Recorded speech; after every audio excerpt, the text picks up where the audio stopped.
Hi, my name is Morgan Brigg. I'm a senior lecturer in the School of Political Science and International Studies at the University of Queensland. In 2016, I was a Teaching and Learning Fellow with the Institute for Teaching and Learning Innovation at UQ, otherwise known as Italy. My project focused on advancing Indigenous engagement in teaching and learning within the Faculty of Humanities and Social Science. The project arises because there are three strong policy agendas in the Indigenous higher education space in Australia. These are embedding Indigenous perspectives, building Indigenous competence, and moving on the idea of Indigenous graduate attributes. And the project I conducted with Italy was examining how the Faculty of Humanities and Social Sciences should respond to these policy agendas. So in the project, what we did was review the existing literature and reports on these policy issues, and then we also conducted a series of focus groups and follow-up interviews. The cohorts that participated in the focus groups and interviews were Aboriginal and Torres Strait Islander recently graduated students, a series of professional Aboriginal and Torres Strait Islander people with particular connections to the subject areas that are examined within the Faculty of Humanities and Social Sciences, and then the third cohort was academic staff from each of the schools within the faculty. The focus groups provided us with the opportunity we needed to examine these policy issues in a way that simultaneously responded to what was important to the schools within the faculty, but also brought a really informed and valuable perspective from the local Aboriginal and Torres Strait Islander community members, with the added bonus that these individuals really had expertise in relation to the subject. The findings from the project were presented at a university event, which was attended by approximately 60 staff, and that was a very valuable opportunity to get feedback from a range of people around the university, including from senior staff. I engaged with senior management at different stages of the project. In the conceptualisation stage, I was able to receive valuable input and feedback on how the project would be structured and run, and then throughout, the support and assistance of members of senior management was helpful to facilitate the project within university systems.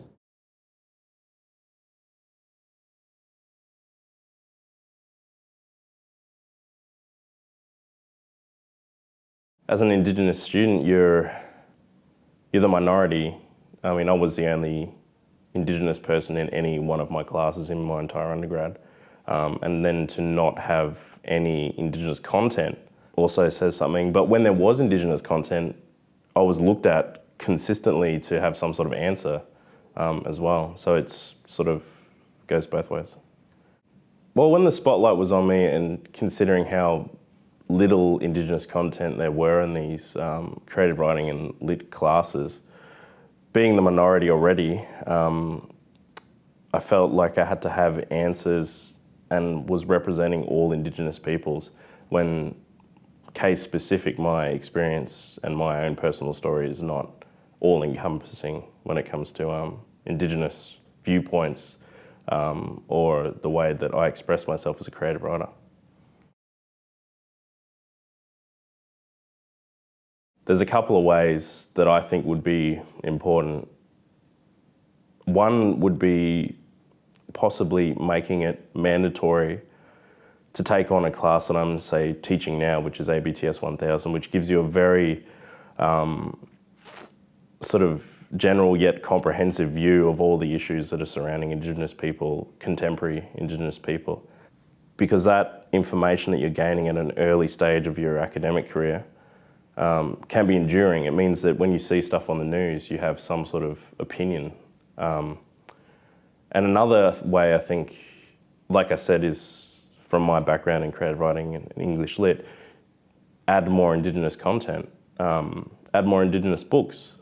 I've always wanted to form and create a First Nations literature course at some point in my career that not only looks at Indigenous Australians, but other First Nations writers. And I think literature and creative writing is a great lens because it's not bound to scrutiny. You can say what you want a lot of the time and create dialogue that may, in a safer sort of environment, I think. So I don't like the word competence because I think that that means that there's an end to it. I was listening to before the cultural fitness. I really like that idea because it's constant, it's ever challenged, it changes, it moves with dynamics. But having a cultural understanding is probably better. Again, just normalise it. I don't think there needs to be a title for it at all. It should be just part and parcel of everybody's core business. But if you're asking me, literally what it means that you can have open conversations without feeling threatened. You can look at possibilities from the conversations. It's okay to be challenged about your thoughts and processes and the practices that you have or don't have in place.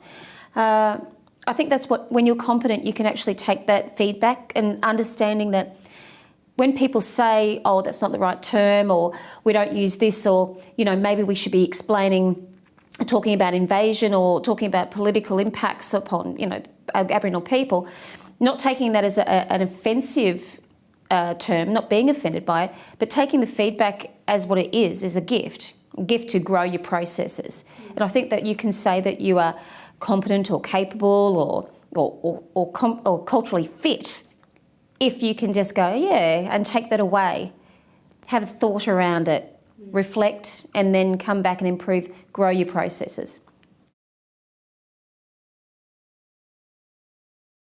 So at university level, it's imperative that across all curriculum areas, regardless whether it's medicine, architecture, education, social work, that everybody has a unified approach to Aboriginal and Torres Strait Islander histories and cultures. Not that they should be teaching culture, but they should be teaching about cultures.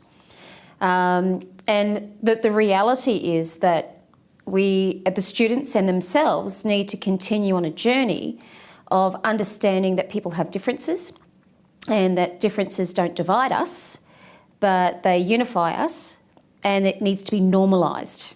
So talking about Aboriginal Torres Strait Islander issues, not necessarily in the deficit all the time, but in strengths-based conversations, need to be normal. And that's why it's absolutely imperative that everybody's singing the same song.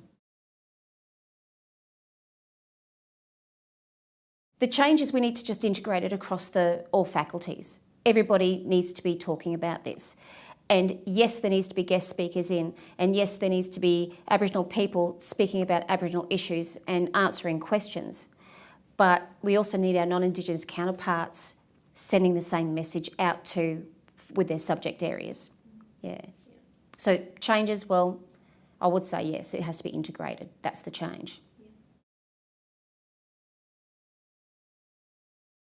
I'll like to respond to that with a particular example. I run a course which is an Indigenous art and culture field school, and that involves art history students going to a remote Aboriginal community where they stay for up to 10 days, basically being taught by local Indigenous people. Now, the most common response over all of the time that I've been teaching that from students is that it was a life-changing experience. Best possible outcome would be at the beginning of next year, the Aboriginal and Torres Strait Islander unit would be moved from their current invisible location to a very high-profile location somewhere on campus with very large branding to give a physical, tangible space to the commitment to Indigenous perspectives and almost become like a kind of meeting place for all sorts of initiatives. I haven't got a particular location, but it might be possibly somewhere over close to the, the student union area or something like that. The sooner the better.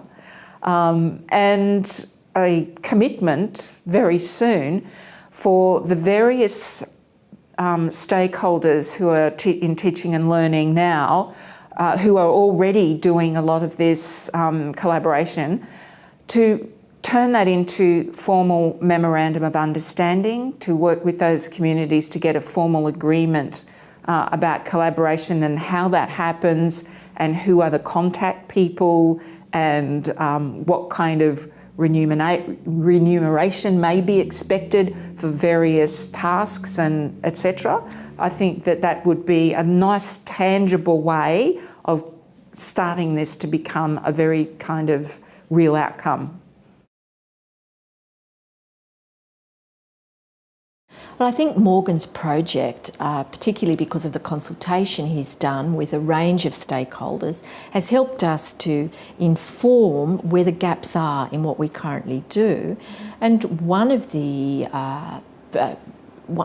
outcomes of his project might be that in this faculty that we really move to developing a core course on Indigenous perspectives that becomes a flagship course for students in our faculty.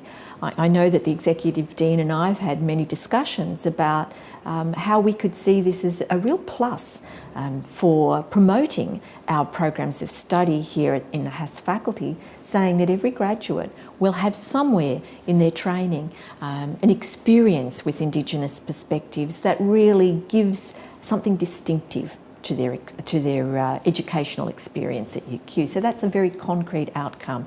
We haven't developed the course yet, and there's a lot of work to be done. We have to think carefully about how and where it would fit in curriculum. But Morgan's project, I think, has provided a catalyst for us to think very carefully about how such a course might be developed and how it could be embedded.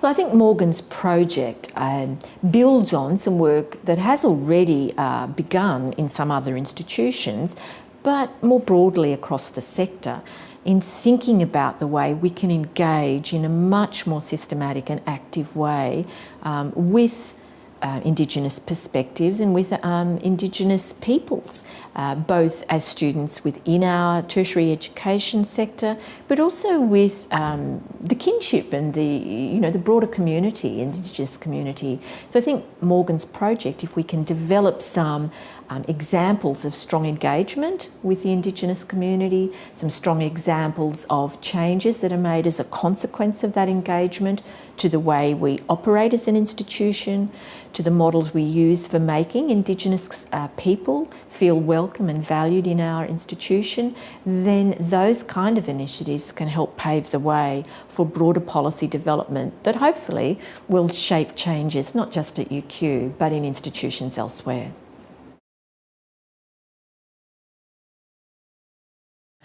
The UQ policy on Aboriginal and Torres Strait Islander education is now embedded in the overall policy. So rather than have a standalone one, it's an integrated one throughout.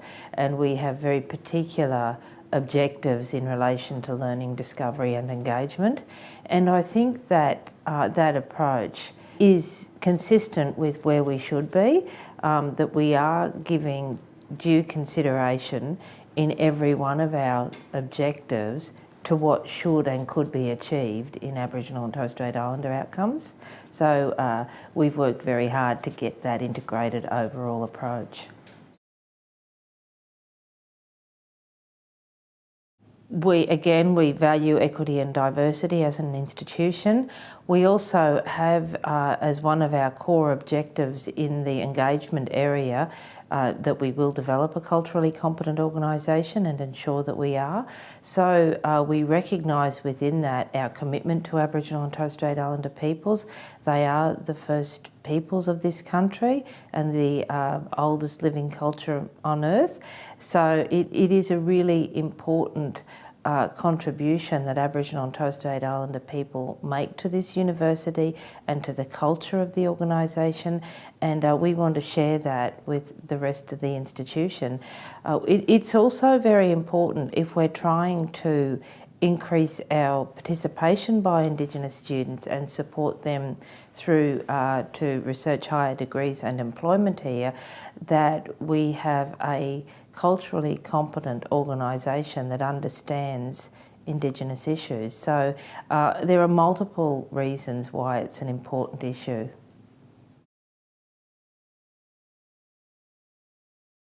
Well, Morgan's project is absolutely responding to a core strategic objective of the universities.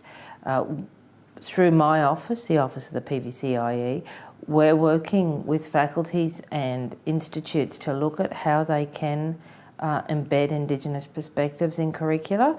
And as I said earlier, we're at very different stages of development across the university, but having a senior academic staff member do some research and work on it at a faculty-wide level is really quite groundbreaking for us. And I think that one of the strategies we wanted to look at was, rather than from day one trying to implement a whole of university outcome, investing in an area where we might get some good evidence about what the current state of play is, where the opportunities exist and how we might approach it. So Morgan's work, to me, is going to set the scene for a much bigger implementation plan across the university.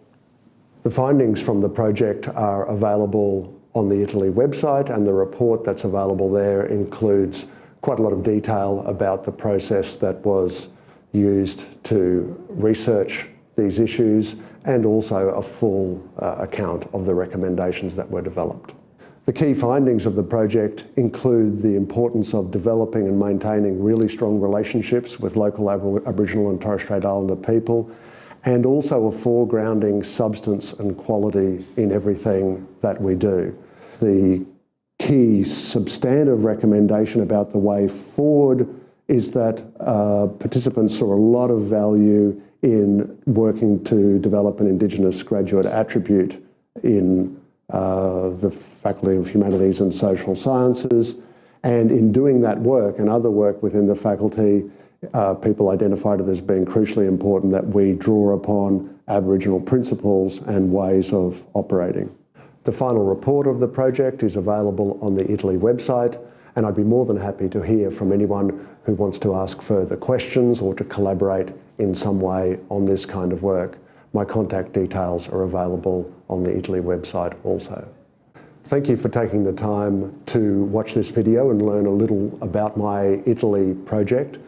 I'd like to extend my very sincere thanks to the participants in the focus groups and individual interviews for the project, as well as to staff and friends of the HAS faculty who helped at various points throughout.